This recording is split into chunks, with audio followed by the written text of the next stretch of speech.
live, and on your side. This is KTBS 3 4 o'clock News Hour on KPXJ CW21. The city of Texarkana, Arkansas is considering making changes to the city's fireworks ordinance. Thank you for joining us. I'm Alex Anderson. And I'm Brittany Breeding. Police Chief Michael Cram prepared the proposed ordinance, which would limit who can purchase fireworks. He says the changes are a matter of safety.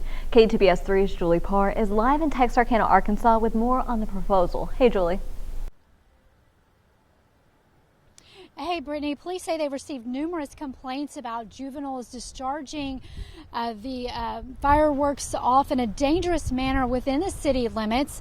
That's why they'd like to amend the city's fireworks ordinance to prohibit the sale of possession of fireworks to anyone under the age of 18. On July 4th of 2022, there were 6 officers injured by fireworks on Division Street. Police say more than 100 juveniles were shooting the fireworks that injured the officers. One officer lost most of his hearing in one ear, and another had 3 surgeries to repair damage done to her calf muscles. With something that can cause so much destruction and cause so much harm to people, we think it's better that you not be able to possess it until you possess better thought processes and better decision-making capabilities. And Chief Cram says that the ordinance is not meant to punish anyone, but to allow them to make it safer for the community to celebrate the holidays. Reporting in Texarkana, Arkansas, Julie Parr, KTBS 3 News. Thanks, Julie. The board of directors will discuss the proposed changes tonight at their regular meeting. It starts at 6 this afternoon inside City Hall. No action is expected to be taken tonight on the ordinance. And here's your chance to let your voice be heard on a proposed noise ordinance in Shreveport. All business owners, churches, schools, and other venues are invited to a town hall this Thursday. It's happening at 4 in the afternoon inside of Shreveport Police Headquarters Auditorium. Proposed changes to the city's noise ordinance were met with mixed opinions at a Shreveport City Council meeting, ultimately leading to the postponement of the vote. Difficulty in enforcing the existing ordinance is the reason City Council members asked for changes. And it comes at a time when downtown clubs are coming under scrutiny for the frequency of unruly crowds gathering to listen to music blasting throughout the area. We turn now to the race for Caddo Parish Sheriff, and at least one of the candidates getting their votes are in early this morning. We have some video now of the early voting. It's Henry Whitehorn. He cast his ballot at the Caddo Parish Registrar of Voters today. Whitehorn announced he was running for sheriff back in June. Now, he's no stranger to law enforcement. He says he has leadership experience and is committed to preventing crime rather than just responding to it. He tells us the race for sheriff so far and how it's going. I think it's going great. All over this community, throughout the parish, everywhere I go, it's very positive, supportive, and I'm just waiting on October 14th. Whitehorn is one of 6 candidates running for Caddo Parish Sheriff. Other contenders include Shane Gibson, Patricia Guiley, Eric Hatfield, Hersey Jones, and John Nicholson. And just a reminder, early voting continues in Louisiana. It runs through October 7th. Voting hours are from 8:30 in the morning until 6 in the evening. It's every day of the week. When you go to vote, make sure to bring an ID. We have a full list of polling locations for you on our website. Visit ktbs.com/politics. And here's Patrick. Hello there. Weather for us here in the Arklatex. Take a look first of all, Louisiana DOTD cameras. That's what we're accessing here to show you about any traffic issues there. A little bit of a, yeah, there it is. There it's back for us. I-20 at Common. Looks like it's slow going there. I-20 at Airline right there for right now. But actually, matter of fact, I'm trying to watch here to see if that's an issue there with it. They are on the outside. Okay, they're still moving along there, but obviously they got some issues in one of those lanes of traffic going westbound there, the outer lane, but that's actually the closed off lane anyway. So they're pulled over and not interfering with anything. It's probably slowing things down. So people are going to slow down though because they're sitting there. Outside for you in the Texarkana area, we got lots of sunshine, a few scattered clouds here and there, but that is just about all. Taking a live look for you up I-49 in Shreveport. Things look quiet there as well. Temperature of 91 degrees. Easterly winds at 9 miles per hour for you. Planning forecast is how things are looking. Temperatures dropping down tomorrow morning into the 60s for us. Looking for temperatures to drop down probably lower to middle 60s in many locations for tomorrow. So not feeling too bad as you get ready to get on up early in the morning tomorrow morning. Current temperatures checking in for right now though in the 80s, close to 90 degrees. But what about the end of the week? What could we be looking at with our weather? Got some changes on the way. Details for you straight ahead. Thanks, Patrick. Fire crews in Caddo Parish are investigating the cause of an overnight mobile home fire. It started just before 1 this morning in the 10,000 block of Colworth Place. As you can see, it was fully engulfed when crews got there. Several cars and outbuildings were also on fire. Both people inside the home did make it out safely and there were no injuries, but it took crews nearly 2 hours to put out the flames.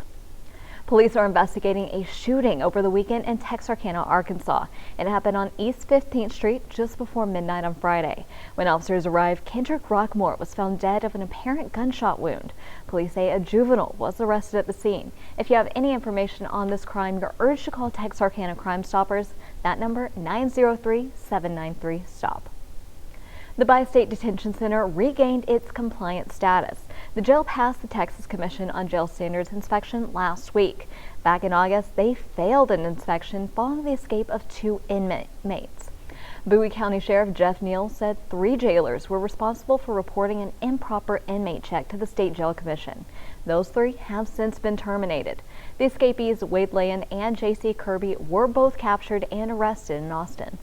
A change of command in Barksdale Air Force Base. Today, Colonel Scott Weiermoeller passes the torch to new Bomb Wing Commander Colonel Michael McGinnis. On display was all the pomp and circumstance that you would expect at a change of command ceremony. Colonel McGinnis is the former Vice Commander of the 5th Bomb Wing and former commander of the 5th Mission Support Group in North Dakota. It may be called 2nd Bomb Wing, but it's really always been 1st.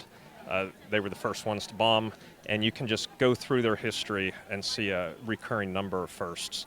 We're about to have 5 or 6 big firsts in the next 5 to 10 years as we bring new capabilities online, new weapon systems, expansion of various things on the base, new communications. And 2nd Bomb Wing, no surprise, will be the leader for many, if not all, of these initiatives. Now, this is not Colonel McGinnis's first time here at Barksdale. He and his family have spent many years here. In fact, both of his children were born here, and his son David sang the national anthem at today's event. The Arklatex loves supporting local businesses, from farmers markets to festivals. Now in Bossier City, there's a new way to help local businesses. It's a food truck park. I was there today for the grand opening. After months of paperwork, clearing the lot, and planning, the Sobo Food Truck Park is finally open on Barksdale Boulevard. I thought it was great. I think it's a great area where there's a lot of places for our food trucks to gather and people have a variety, and places where they usually can't get a brick and mortar restaurant meal. There are a variety of food trucks here at the Food Truck Park. Whether you're craving something savory to fill you up for lunch or dinner, or just a little treat, you can find it here. They can, get numerous types of foods, numerous desserts. Meet all of us. We're fun people. And food truck owners say the opening came at the perfect time. Fall season is definitely food truck season. It's cooler, it's more manageable, the weather's nicer, it's not so hot, it's not so rainy. So yeah, it's a fun time. It's our busy time of year. The plan is to eventually be open from 6 in the morning until 10 at night, but the park owner is waiting on breakfast food trucks to sign up. Other food truck operators are optimistic about the future of the park. This is the grand opening week. We've done some soft runs and we've had a really good turnout here, so it's well worth setting up out here. Right now, the city has approved the park for 6 months with the option to renew for another 6 months. But the owner of the park says he needs community support to get past the first 6 months. Reporting in Bossier City, I'm Brittany Breeding, KTBS 3 News. The park can hold around 6 food trucks. Tonight for dinner, they'll be nearly at capacity. Louisiana Superintendent Cade Brumley says it's time to redesign high schools. He says 80% of high school students in Louisiana are on a track to get them ready for college, and that's too many. Only 20% are on a career pathway that prepares them to enter the workforce, either right out of college or after some coursework at a community or technical school. So people often say, well, what should that number be? You don't like it being 80-20, what should it be? I said, I don't know, but it's not that. You know, and so in order to increase that 1/5 and move that up, we have to elevate career and technical education. We have to make it cool. We have more of our interview with Cade Brumley on our Education Checkup podcast. You can find that episode and all the other ones at ktbs.com/podcasts. Over in Texas, lawmakers are getting ready to head into a special session centered on education. They'll be back at the Capitol next Monday to discuss school vouchers and public school funding. The governor's decision to call a special session comes nearly 4 months after lawmakers failed to allocate new money to help school districts make ends meet amid rampant inflation. If you're looking for a flu shot, the Arkansas Department of Health has walk-in flu shots available now. You can get a shot at the Miller County Health Unit in the 500 block of Walnut Street.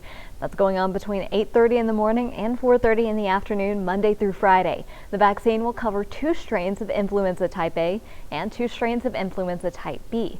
Miller County received about 1,300 doses from the state to distribute to the community throughout the flu season. And health officials are urging people to get both the flu and COVID vaccine. Each year they try to predict which strains are going to be the most prevalent, and that's what we try to vaccinate against. And then we've recently gotten the new COVID vaccines in as well. The clinic will also have a limited amount of the high-dose flu vaccine for patients 65 and older. Well, still to come, how the Army Corps of Engineers is bringing fresh water to southeast Louisiana as salt water makes its way into the Mississippi River. Plus, a crisis at the southern border. How many illegal crossings have happened so far this year? We're going state by state when we come back.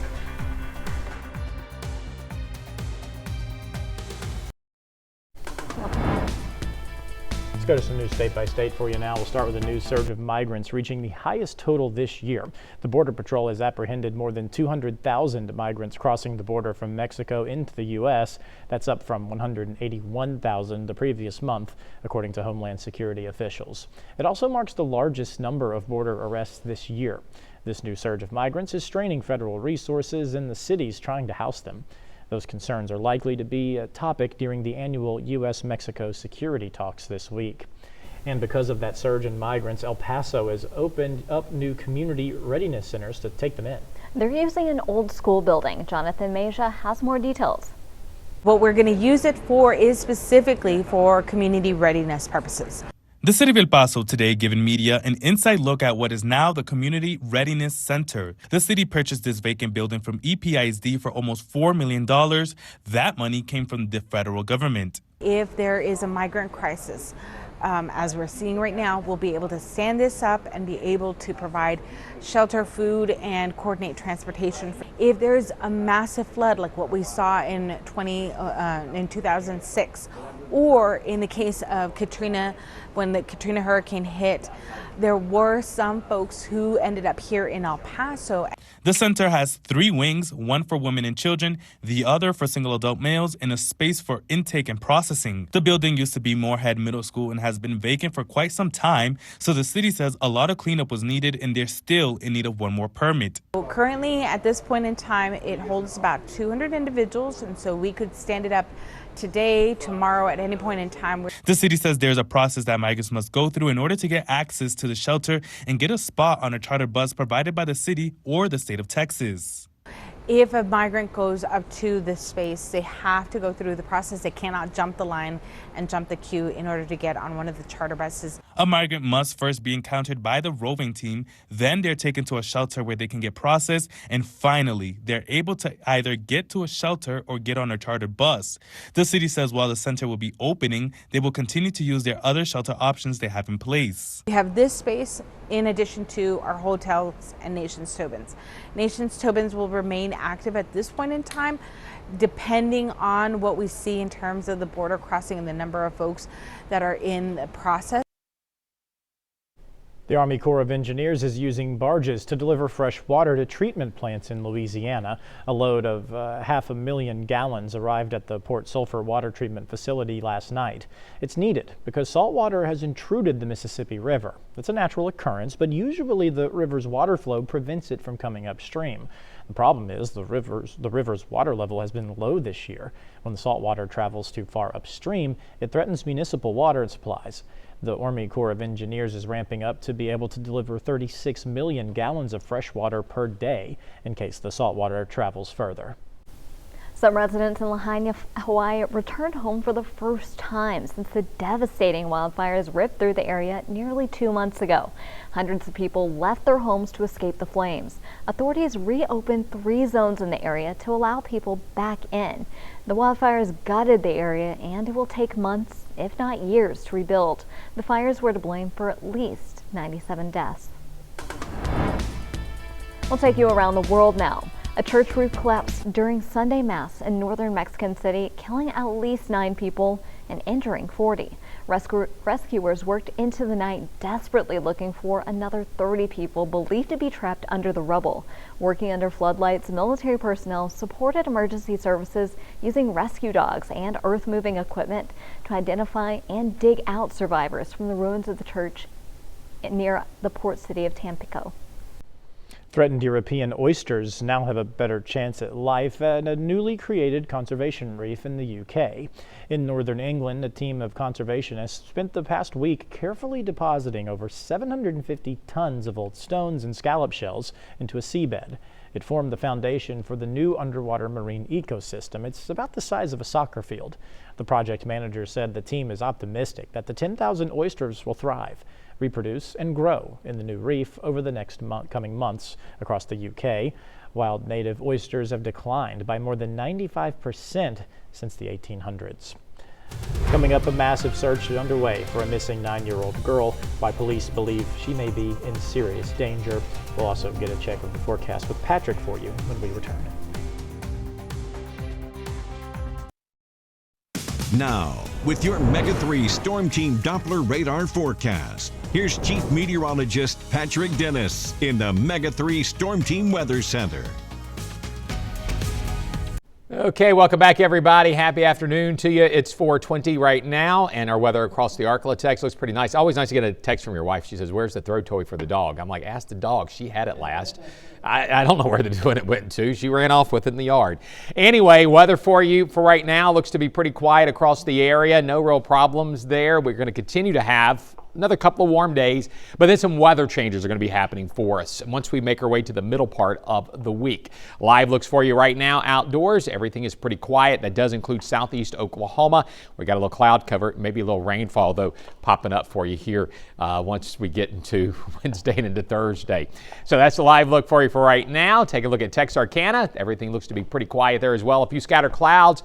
87 degrees temperature, east southeasterly wind at 8 miles per hour. Live look for you in beautiful, historic Natchitoches, Louisiana. It's a nice day as well. Natchitoches got some rain chances later this week, but I got to wait and see how much this system holds together to bring the rain into the region. And taking the same thing's going to hold true for Shreveport, because some indications are trying to fall apart, but I'm not ruling out anything just yet with us seeing some rain at some point on Wednesday and or Thursday for us. Temperature at 91 degrees, easterly wind at 9 miles per hour.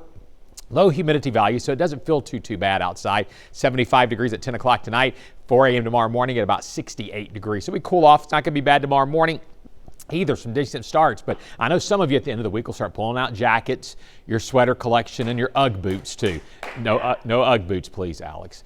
Temperatures for you, they will be changing a little bit. 91 in Monroe, 90 degrees in Mount Pleasant, 88 in Marshall, 90 in Natchitoches, 87 in Texarkana, 86 in DeQueen. Nothing really going on as far as radar imagery is concerned. A few scattered clouds off to the west. That is about all. Some stormy weather out to the west of us, and that little system there is going to help kick a front into our area once we get into Thursday. Taking a look though at the national picture for us, first of all, we'll take note of our temperatures for you here. Just give you a little bit of an idea of the heat building up here underneath this ridge, but we will see this ridge break down some as we work our way into the week once we make our way towards Thursday. Now Thursday, there's that upper low up to the north of us, swinging a frontal system and a little bit of energy down into our area. So we'll watch and see what happens with that, and to see what it does as far as any rain chances are concerned. Your forecast, your Revel forecast might as well be, right? Revel's all the way through Sunday. You're going to be looking at 91 on your Tuesday, 91 Wednesday, 79 Thursday, and Friday. Now, front comes in on Thursday, a chance for rain, and then we cool down some more once we make our way towards the weekend. And that's your forecast. Tomorrow is a big day for law enforcement and the communities they serve. It's National Night Out. Joining us now is Chris Bordelon with the Shreveport Police Department. Thanks for joining me. Thanks for having me. So for those watching who may not know what it is, what exactly is National Night Out? So National Night Out is a special night we do once a year. It's always the first Tuesday of October, and it's a signifying National Night Out against crime. And so our police officers are going to come out and go out into our communities, and we're going to get to see some of our citizens in a way that they don't normally get to see us, in a way we don't normally get to see them, and really have a good time. And how important is it for police officers and community members to build those relationships? Well, ultimately that just helps to build trust, and we want our department to have the trust of the community that we serve, because it's very important for us just to do our jobs and for them to understand the people that they're dealing with on a day-to-day basis. That's so awesome. And tell us where the kickoff is going to be at tomorrow. So it's actually going to be right in our backyard at the Shreveport Police Station at the headquarters at 1234 Texas Avenue. At 5 o'clock we'll be out there, and we'll be having a little ceremony, and then all of our officers are going to be heading out into the neighborhoods. And what can people expect to see out there? Well, tomorrow I know they're going to have some popcorn and stuff like that for the kids if you bring kids out, and you may even see a few minor celebrities here in town that show up to our kickoff events. And once that happens, all of our officers are going to disperse into the community, and it's really important because this is actually our 40th annual National Night Out. So these started a really long time ago, and it's really a trend that's continued to grow and gotten bigger each year. That is so exciting. And when these officers go out into the different communities, are they going to the areas that they specifically patrol? Not necessarily. So some officers are going to be from different parts of town, and some of them are going to be detectives and CSI people, traffic investigators, and they're going to all try to pick different parties to go to and just really socialize with the citizens and eat some of that good food that's there. That is so exciting. Gotta love some good food. That's it. Anything else people need to know before they head out tomorrow night? No, you still have time. See if you can find a party in your neighborhood. We do have an updated list of the National Night Out parties on the City of Shreveport website, and if you don't know where one is, just ask someone in your community, and I bet you're pretty close to where there is one. Great info, and we will definitely have some information on our website, ktbs.com, if you're looking for a party to celebrate tomorrow night. Thanks. We'll expect to see a sea of blue in DeSoto Parish tomorrow. Schools in the parish and even the DeSoto Parish Sheriff's Office employees will be wearing blue in memory of Aubrey Hubier. She is the 17-year-old Stanley High School senior who died September 23rd in a UTV crash that also injured a fellow student. It was a big night for our own Rick Rowe this weekend. He took home 2 Emmy Awards at the Mid-American Emmy Awards presentation in Branson, Missouri.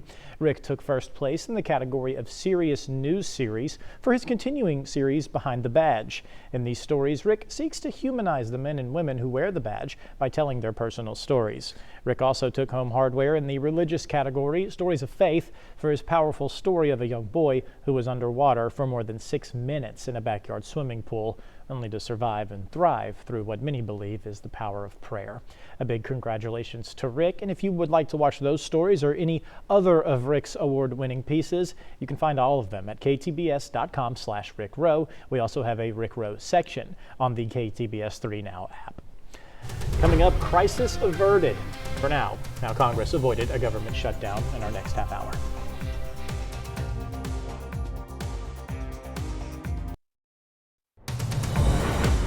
Now, KTBS 3 News continues. Now that House Speaker Kevin McCarthy worked with Democrats and more moderate Republicans to pass a 45-day funding bill, President Biden is now pressing House Republicans to back a bill to provide more aid to Ukraine, which was not included in that deal. The president saying he was sick and tired of the political brinkmanship that nearly led to a government shutdown. And when reports from Washington, D.C. House Speaker Kevin McCarthy facing his most direct challenge to his leadership by one of his harshest critics from within his own Republican Party. I'm going to be doing it this week. Florida Representative Matt Gaetz vowing to file a motion to vacate against McCarthy this week, which would start the process in the House to remove him as Speaker.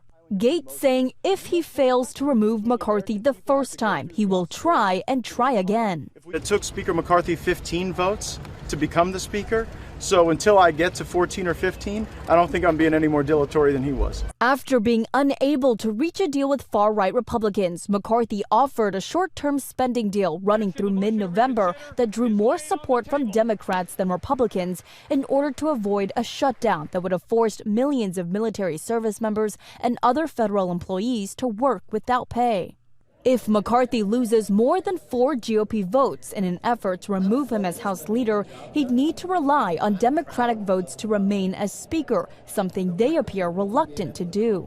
It's not up to Democrats to save Republicans from themselves. Today, McCarthy brushed off threats to his speakership. I don't worry about that. I've got a short time period here, about 45 days to get our work done. That's my entire focus. The White House urging Congress to prioritize adding funding for Ukraine, which was not in the short-term bill. Let's not forget what the purpose of this is for. This is for to see the continuation of the brave people in Ukraine to fight for their freedom, right? To fight for their democracy. If Gaetz files a motion to remove the speaker, the House would be forced to consider it within 2 days. It would then take a simple majority to remove McCarthy from his post, meaning him remaining as speaker may all come down to Democrats. M. Nguyen, ABC News, Washington. The Supreme Court is declining to take up a case that argues former President Trump is ineligible to run again. The case was filed by a little-known Republican presidential candidate named John Anthony Castro. Castro points to the 14th Amendment, which he argues should disqualify Trump from serving in office because of January 6th. It bans office holders from future elections if they aid or engage in insurrection. The Supreme Court is shutting down that argument without comment or a recorded vote. Trump denies wrongdoing in the Capitol riot. Meantime, former President Trump and his adult sons accused of committing fraud in their business dealings. The former president went to New York as the civil trial against him gets underway. Rena Roy has those details. Former President Trump inside a New York City courthouse, slamming New York Attorney General Letitia James, whose charges brought him there. It's a disgrace.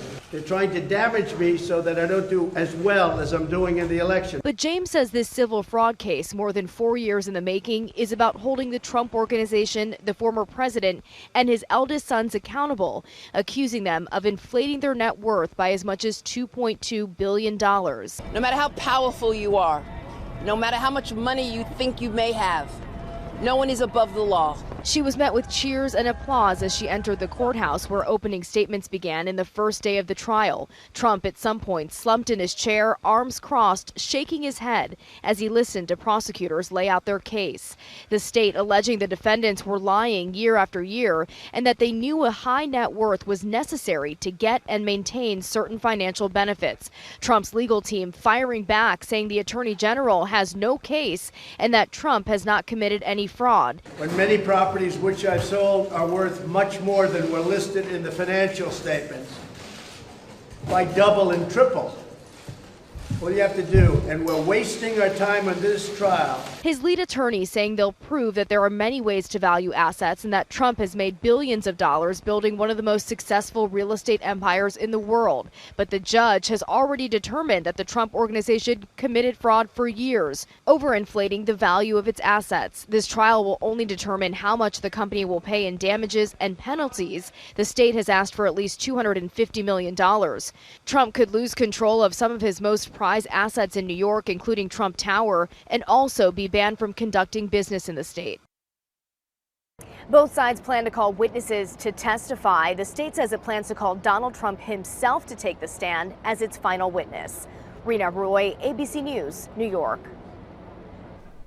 This week, Sam Bankman-Fried is set to stand trial for one of the biggest frauds in U.S. history. The 31-year-old has pleaded not guilty to 7 counts of fraud and conspiracy.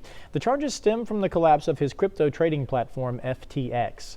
Prosecutors allege Bankman-Fried stole billions of dollars of customer funds for his own personal use. They say he also used that money to cover up losses from a crypto hedge fund he controlled.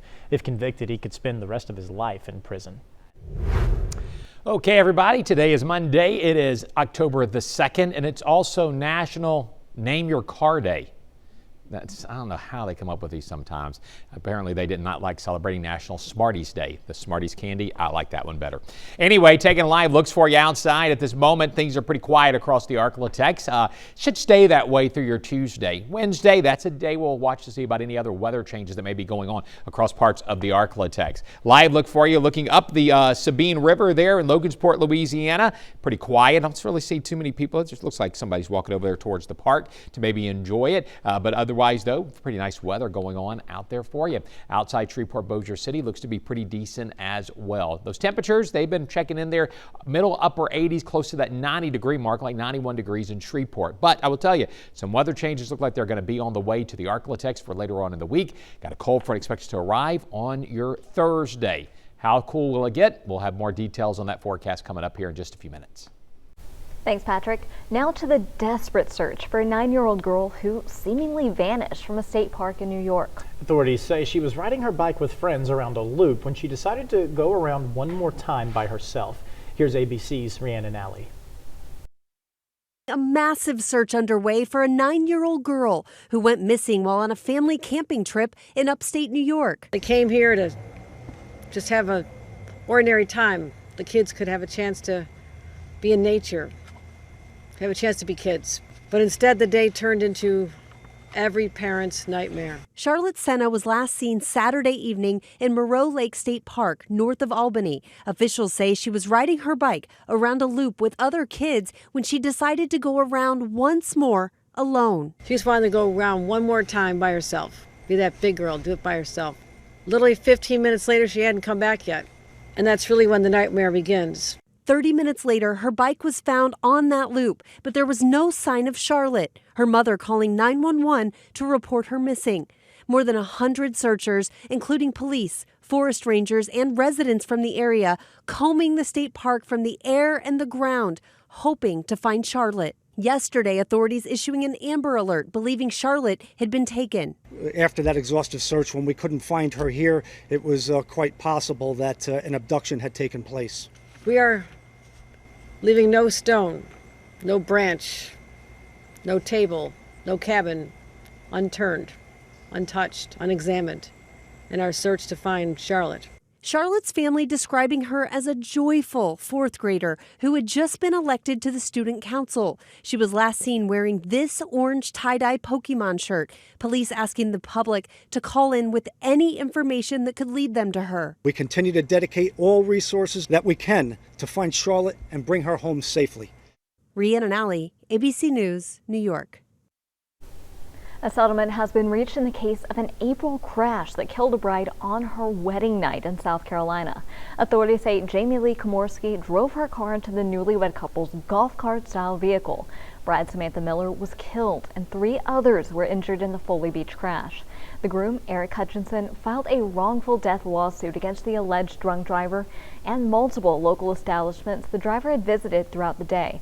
Hutchinson's attorney approved the proposed settlement, and Hutchinson has now agreed to it.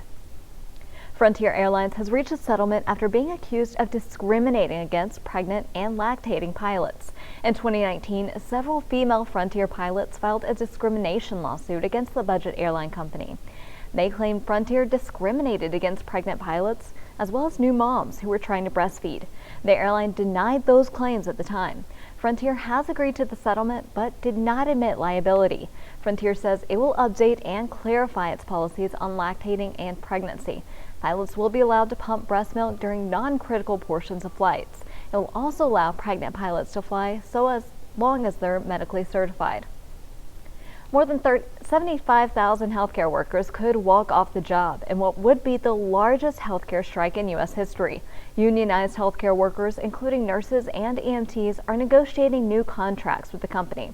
The earliest the strike could begin would be Wednesday. Affected facilities are in 5 states: California, Colorado, Oregon, Washington, Virginia, as well as Washington, D.C.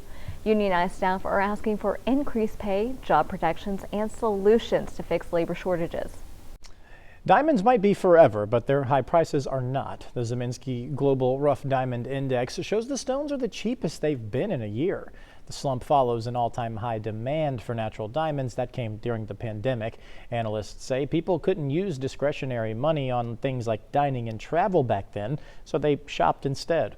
Now they're adjusting their spending away from those luxury goods, but don't expect lower prices at the jewelry counter before you run out the door. Retailers tend to keep those fairly steady, even when the cost of rough diamonds drops. There are dozens of recipe apps in both app stores. Is one really any better than all the others? I think so. I'm Jamie Tucker. I'll show it to you coming up.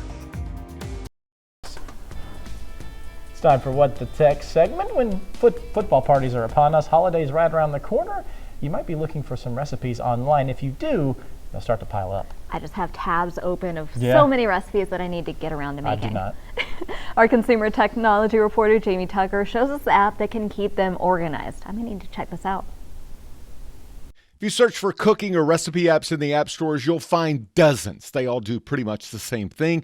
Find recipes that tell you how to make it. But the thing is, cooks might stumble upon a recipe somewhere else, and later when they try to find it, they can't. This app, Samsung Food, hits the spot. It allows you to save recipes you find online in just one place. I searched for recipes for nachos in Google Chrome on my computer and found this one. Rather than bookmarking it or printing it out, I just click on the Samsung Food icon near the address bar. And that one click saves the recipe, the ingredients, and the steps in the Samsung Food app. If I find a recipe while browsing a website on my phone, I tap Share and choose Samsung Food to add it to my recipe book. You can even save recipes and videos from TikTok. My recipes are now organized and searchable by meal, dietary restrictions, and occasions. If it sounds familiar, it is the former Whisk app that was purchased by Samsung and given a new name. It is a free app for iPhones, Android devices, iPads, and a web browser. I'm Jamie Tucker, and Samsung Food is the app of the day. Coming up, Beyonce coming to the box office when you'll get to see her Renaissance tour in theaters after the break.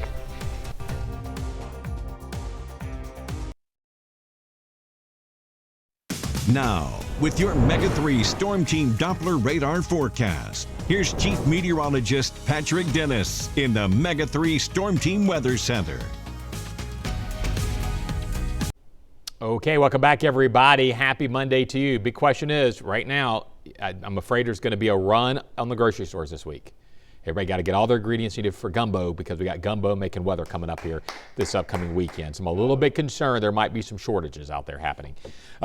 And getting all choked up. That's the last thing we need. Okay, anyway, weather for you in the Arklatex. We are looking at this, our 7-day QPF. This is basically looking at 7-day rainfall estimates there. I hope I can make it through this weather segment. 7-day rainfall estimates. And the rain itself, looks like the bullseye is going to be spread out, though, over areas of Oklahoma and Texas for us. So that's how things are looking right there. Let's go ahead and take a closer look at our forecast, what we're going to be looking at with our weather for us across the area for the next few days. And excuse me there. We're going to take, first of all, a live look in the Texarkana area for today. And it's pretty quiet, not too much going on outdoors. 87 degrees for temperature, east-southeasterly winds at 8 miles per hour. Logansport, Louisiana, nice weather as well for us. And Shreveport, Bossier City, nice weather. It's a little bit on the warm side, but things will be improving as we work our way towards the end of the week. 91 degrees for your Shreveport current observation. Forecast for overnight tonight, we'll see temperatures drop down into the lower and middle 60s. So it's going to feel pretty decent tomorrow morning if you're going to get up for a morning walk, whatever it is you need to go and do. 88 degrees for you in Minden, 87 in Texarkana, 86 in Mount Pleasant, 89 degrees in Mansfield, 89 degrees for you in Natchitoches. As far as satellite radar imagery, not seeing too much going on across the region there. Might see a few scattered clouds move on back in, maybe for tomorrow. But let's break things down for you just a little bit. We always got to look at that jet stream to see where exactly it is and why. And it, really, truly, it has to do with why we have certain type of weather patterns. Now, we got this little bubble of ridge there that's pretty much been blocking a major weather system from moving into our region. But once we make our way towards Thursday, that's when it actually is going to help guide a front into the Arklatex and give us a chance of rain. Truthfully, I mean, what I've been looking at so far, bringing in some of this rain on Thursday, best chance is Texas, but I'm really watching to see how well it holds together once it makes its way into northwest Louisiana. But we'll probably have our highest rain chances in East Texas and maybe southeast areas of Oklahoma. Then on Sunday, that's when it's like, talking about temperatures really diving. Well, okay, maybe getting down to the lower 50s or Sunday morning, but that's quite a change for what we've seen as of late for us here across parts of the Arklatex. Now we go 6 days from now to 10 days from now, and our temperature outlook shows us with some below average temperatures here in the Arklatex, and I am super duper happy about that. But 91 for your Tuesday, 91 degrees on your Wednesday, 79 on Thursday with some rain in the region. Friday, we might rebound back up to the 80s for a short period, and then once we make our way towards the weekend, we'll see those low temperatures there in the 50s for us. And you guys think I'm making this up. There probably will be some places that says, man, our gumbo ingredient sales are up right now. Trust me, I know they're going to be. Anyway, that's an update for you on your forecast. No, I can't speak to gumbo, but Patrick did say it was National Name Your Car Day. He did. I was going to name my car Patrick because it works on Saturdays and Sundays. Oh, I like that. There we go. Let's go to Beyonce now. Her hugely successful Renaissance tour might have ended last night, but that doesn't mean you missed your chance to see it. ABC's Shania Norman has more. Big B, and this morning the B stands for box office. Overnight, the 32-time Grammy winner confirming that a concert film of her record-breaking Renaissance World Tour is anticipated to hit theaters December 1st in a deal with movie chain giant AMC, posting this video across social media. Fans already in a frenzy. I hope you ain't throw away that silver outfit. I mean, it only makes sense. So many people, including myself, were not able to go to the Renaissance tour, and the demand is so high. Sign me up. The hugely successful platinum album Renaissance making way for the highest grossing tour by a solo female artist, highlighted by Beyonce's eldest daughter Blue Ivy taking the stage, and cameos from artists like Diana Ross, Kendrick Lamar, and Megan Thee Stallion. You're taking a tour like that, which is still having a tremendous amount of blast radius. So to release a film in theaters just months or weeks even after she's played certain dates, as recently as her hometown in Houston in September, that is going to pick up a lot of fans. Renaissance raking in a reported $450 million and generating an estimated $4.5 billion for the U.S. economy. Though it's not her first foray into concert films. Homecoming, the 2019 critically acclaimed film of her historic HBCU-inspired Coachella performance, winning a Grammy for Best Music Film. The news echoing word of Taylor Swift, the Eras Tour concert film, set to hit theaters this month, which broke AMC single-day advance ticket sales and notched more than $65 million in pre-sales. Following in the footsteps of other artists like U2, Katy Perry, and Justin Bieber, leveraging successful tours into lucrative films. Movie theaters looking to cash in at a time of slumping ticket sales and as several high-profile films face delays because of the actors' strike. If you look at the potential of these concert films, they have a really big chance of reinvigorating cinema. You don't have actors out there to promote movies. With Taylor Swift and Beyonce, you have a great ability of these big names automatically attracting a lot of attention, which will get people in the theaters, and that is the name of the game. Holiday shopping season is starting a lot earlier. The deals you can take advantage of this month when we come back.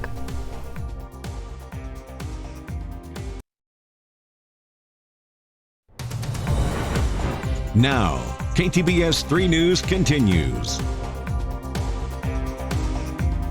Retailers are already vying for your holiday shopping dollars by holding sales early. And ABC's Alexis Christoforous is here with ways you can save. Ready or not, the holiday shopping season is here. With 84 shopping days until Christmas, retailers are giving consumers more time to shop deals. These early sales give you a chance to get some things early and gives you more of a chance to hunt for deals so that Black Friday is not your only chance this year.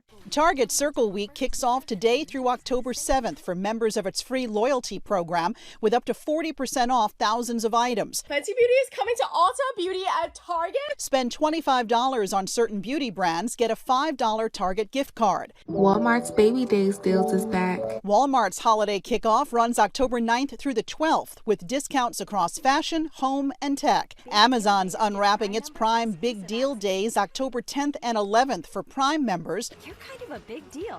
Also October 10th and 11th, Best Buy hosting a 48-hour flash sale on hundreds of gadgets. But with inflation still top of mind for consumers, does holiday shopping early really pay off? If your child wants a specific toy, you may not find it at the last minute, and you're better served by getting an early holiday deal when you find it. Data from Adobe shows last Black Friday, electronics were discounted nearly 30% on average, while toys could be had for about 34% off. Experts recommend shopping early for those hard-to-find items. Barbie is getting lots of buzz, and throwbacks like the Nintendo 64 console are expected to be hot sellers. The Major League Baseball playoff field is now set, and that means some changes to our programming lineup. How cool is this? You can watch the Texas Rangers against the Tampa Bay Rays first round, the wild card round of the Major League Baseball playoffs tomorrow and Wednesday right here on KPXJ. 24 hours from now, that's what we'll be showing. Game starting at 2 p.m. the next couple of days. KTBS 3 News at 3 and 4. These shows right here. We'll slide over to our 24-hour news channel. That's KTBS 3.3. And now that we've made it to October, it's officially spooky season. Do you have a costume that's so amazing it's scary? Well, Halloween is just around the corner, and that means it's time for monsters and masks. Put the kids in a cute costume or even dress up your dog. You can send those photos to pics@ktbs.com, and you might just see them right here on TV. Alex, do you have any costumes planned for your dogs? Well, not any that they would keep on for any amount of time. So no, they usually dress nice. Patrick, are your dogs going to be dressing up at all this season? Okay, if it was asked me, the answer would be no. Okay. I don't get to make those decisions in the Dennis household. Fair enough. And so Smart call. Pretty sure that would probably be the case there too. Real quick, I have a question for you, sports dude. So if you look back at the regular season, the Rangers are over the Rays 4-2. Right. Do you take any of that consideration or not? In the playoffs, it depends on when those wins were. Right, exactly. It depends on the pitching. In baseball, there's plenty of variables. But for you, let's go Rangers. No doubt go Rangers on There that we one go. there. They need to get it done. They're with it, but we'll see what happens. And there's your forecast real quick. It's a winning forecast for the end of the week especially. And a winning forecast for the Rangers, too. I hope so. Yeah. All right. Thank you, Patrick.